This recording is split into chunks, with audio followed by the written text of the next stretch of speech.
Bapak, Ibu, Saudara-saudariku yang terkasih, salam sejahtera untuk kita semua. Sebentar lagi kita akan memasuki Minggu Suci yang akan kita mulai dengan perayaan Minggu Palma. Pada kesempatan ini saya ingin sedikit membagikan kepada kita katekese tentang Minggu Palma. Dalam Minggu Palma kita memperingati Yesus memasuki kota Yerusalem sebagai Raja yang dinanti-nantikan. Kisah Yesus memasuki kota Yerusalem ini tercatat di keempat Injil. Itu Injil Matius bab 21 ayat 1-11, Injil Markus bab 11 ayat 1-11, Injil Lukas bab 19 ayat 30-40, dan juga dalam Injil Yohanes bab 12 ayat 12-19. Walaupun detail peristiwanya sedikit berbeda, tetapi keempat Injil setuju bahwa Yesus sungguh masuk ke kota Yerusalem dan disambut sebagai seorang raja. Hal ini mau mengatakan bahwa peristiwa Yesus memasuki Yerusalem adalah suatu momen penting dalam hidup Yesus dan juga bagi para pengikutnya. Pada saat ini juga konfrontasi Yesus dengan para pemimpin keagamaan di Yerusalem semakin memuncak, dan ini akan menjadi salah satu faktor Yesus akan ditangkap, diadili, disalibkan, dan akhirnya wafat. Saudara-saudariku yang terkasih, kapan sebenarnya Yesus memasuki kota Yerusalem dan disambut oleh banyak orang? Yesus memasuki Yerusalem dan disambut oleh banyak orang beberapa hari sebelum hari raya Paskah orang Yahudi. Hari raya Paskah orang Yahudi adalah hari raya keagamaan yang paling besar bagi bangsa Yahudi yang memperingati pembebasan mereka dari perbudakan di Mesir. Dapat kita lihat dalam Keluaran bab 12 sampai bab 13. Pada hari raya ini akan banyak orang Yahudi dari berbagai daerah, negara, dan bangsa akan datang berziarah ke kota Yerusalem. Jadi bisa kita bayangkan, saudara-saudariku yang terkasih, bahwa ada ribuan orang yang menyambut Yesus sebagai Raja. Pertanyaan berikutnya, saudara-saudariku, yang sering dilontarkan seputar Minggu Palma, kenapa Yesus harus datang menunggangi keledai? Yesus sebenarnya ingin menggenapi nubuat Nabi Zakaria bab 9 ayat 9. Di sana dikatakan begini, "Bersorak-soraklah dengan nyaring, hai putri Sion, bersorak-soraklah hai putri Yerusalem. Lihat, rajamu datang kepadamu, ia adil dan jaya, ia lemah lembut dan mengendarai seekor keledai beban yang mudah." Juga menurut tradisi Timur Tengah, keledai juga melambangkan hewan yang damai. Berbeda dengan kuda yang biasanya dipakai sebagai sarana untuk berperang, bahkan kuda juga melambangkan kekuatan dan kekerasan. Hal ini mau mengatakan bahwa Yesus datang sebagai Raja Damai, bukan sebagai pemimpin bangsa Israel pada pemberontakan atau peperangan melawan penjajahan bangsa Romawi pada waktu itu. Lalu, mengapa orang-orang membentangkan pakaian mereka di jalanan? Ini tentu adalah suatu aksi simbolis untuk menghormati seorang raja yang baru, yang dimahkotai seperti dilakukan orang-orang Yerusalem kepada Raja Yehu ketika ia menjadi raja kerajaan Israel. Dapat kita baca di dalam 2 Raja-Raja bab 9 ayat 13. Lalu pertanyaan berikutnya, mengapa daun palma? Bahkan kita menyebutnya sebagai Minggu Palma. Kenapa tidak daun pisang atau daun kelor misalnya? Atau daun apa saja? Mengapa harus daun palma? Saudara-saudariku, daun palma ternyata hanya disebutkan di dalam Injil Yohanes, sementara di dalam Injil sinoptik lainnya tidak disebutkan.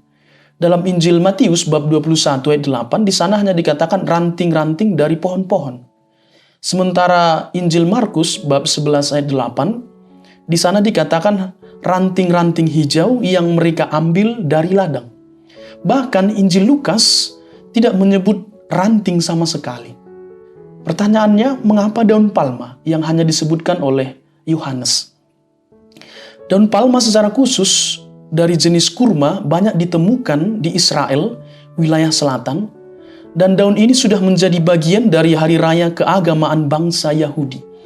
Ini bisa kita lihat dalam Imamat bab 23 ayat 40. Daun palma juga telah menjadi simbol nasional dan perjuangan pada zaman Yesus. Dan ini bisa kita baca dalam 2 Makabe bab 10 ayat 6-7. Juga bila dibandingkan dengan budaya Yunani yang pada waktu itu mendominasi dunia pada saat zaman Yesus, cabang dan daun palma itu adalah simbol kemenangan dan menjadi atribut paling umum dari Dewi Nike atau Dewi Kemenangan bangsa Yunani. Rupanya saudara-saudariku yang terkasih, Yohanes Penginjil tampaknya memiliki niat untuk menunjukkan kepada kita semua bahwa Yesus bukan saja raja orang-orang Yahudi, tetapi raja semua bangsa. Dalam mitologi Mesir kuno, daun palma dibawa saat prosesi pemakaman dan mewakili kehidupan abadi atau hidup kekal. Dengan demikian, daun palma ini juga menjadi simbol kemenangan Yesus atas dosa dan maut atau kematian. Cabang palma kemudian menjadi simbol para martir dan kemenangan spiritual mereka atas penderitaan dan kematian. Dan ini bisa kita baca di dalam Wahyu bab 7 ayat 9. Di sana dikatakan demikian. Kemudian daripada itu, aku melihat sesungguhnya suatu kumpulan besar orang banyak yang tidak dapat terhitung banyaknya, dari segala bangsa dan suku dan kaum dan bahasa, berdiri di hadapan tahta dan di hadapan Anak Domba, memakai jubah putih dan memegang daun-daun palem di tangan mereka. Berikutnya saudara-saudariku yang terkasih, mengapa orang-orang menyambut Yesus dengan berseru-seru Hosana? Saat menyambut Yesus, orang-orang berkata, Hosana, diberkatilah dia yang datang dalam nama Tuhan. Kata-kata ini saudara-saudariku yang terkasih sebenarnya adalah penggalan dari Mazmur 118 ayat 26. Kata Hosana sendiri berarti selamatkanlah kami atau berikanlah kami keselamatan. Ini mungkin merujuk pada hasrat atau keinginan dari orang-orang Yahudi atau orang-orang Israel yang ingin terbebas dari penjajahan Romawi. Tentunya Yesus adalah Mesias, Sang Raja, dan juga Sang Penyelamat. Tetapi bukan seperti yang diharapkan atau dipikirkan oleh kebanyakan orang-orang Israel pada waktu itu.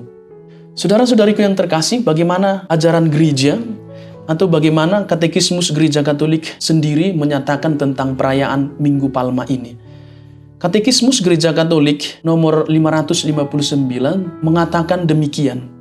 Bagaimana Yerusalem akan menerima Mesiasnya? Yesus selalu mengelakkan usaha rakyat untuk menjadikannya raja. Sekarang ia memilih saatnya dan menyiapkan perjalanan mesianisnya memasuki kota bapaknya Daud. Ia dieluk-elukan sebagai putra Daud, sebagai orang yang membawa keselamatan. Hosana berarti berilah keselamatan. Akan tetapi, Raja Kemuliaan datang sambil mengendarai seekor keledai, masuk ke dalam kotanya. Ia mendapati Putri Sion, lambang gerejanya, bukan dengan tipu muslihat dan kekerasan, melainkan dengan rendah hati, yang memberi kesaksian mengenai kebenaran. Karena itu pada hari ini anak-anak membentuk kerajaannya dan juga orang-orang miskin Allah yang memanggil dia dengan nama yang disampaikan para malaikat kepada para gembala. Seruannya, diberkatilah dia yang datang atas nama Tuhan. Dimasukkan gereja dalam santus perayaan Ekaristi untuk membuka peringatan akan Paskah Tuhan. Saudara-saudariku yang terkasih, semoga katekesi hari ini membantu kita untuk menghayati Minggu Palma yang akan kita rayakan. Tuhan memberkati kita semua.